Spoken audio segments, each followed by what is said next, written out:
Un éclatement de la SNCF, voilà ce que craignent les cheminots du projet de réforme ferroviaire engagé par l'État et le président de la SNCF, Guillaume Pepy. Pour stabiliser la dette du système ferroviaire qui s'élève à 40 milliards d'euros, dont 32 pour RFF, Réseau Ferré de France, le gouvernement souhaite unifier au sein d'un même pôle public, la SNCF et RFF, le gestionnaire des infrastructures. La configuration prévue, à savoir 2 établissements publics chapeautés par un 3e, est loin de satisfaire les syndicats. Au vu du projet de loi, il est en train de préparer les choses pour ce qui s'est déjà fait ailleurs, France Télécom, l'énergie, pour préparer l'ouverture de la SNCF au marché.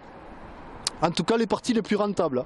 Tout ce qui est infrastructure, ça, je pense qu'on le laissera comme ils l'ont fait en Angleterre, à l'État. Et puis comme l'État va dire, nous, c'est les dépenses publiques, il faut les diminuer, le réseau va partir en déliquescence.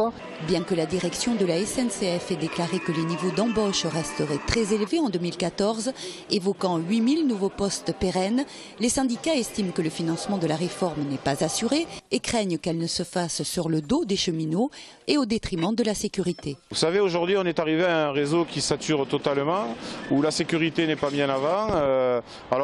C'est hyper compliqué parce qu'on remet toujours au lendemain les travaux, etc. On a vu ce qui s'est passé à Brétigny. Dernièrement, entre Montrégeau et Toulouse, il y a eu des incidents qui ne sont pas dramatiques, mais on sent bien que derrière le réseau est vieillissant et on va vers une dégradation totale du réseau ferroviaire. Vous savez, quand ce sont des gens qui mettent énormément d'argent là où ça doit rapporter, on en oublie de desservir les petits réseaux, et c'est plus du service public derrière, c'est uniquement une machine à faire du fric, quoi. Présenté en Conseil des ministres il y a 2 mois, le projet de réforme ferroviaire doit être débattu au Parlement après les municipales de 2014.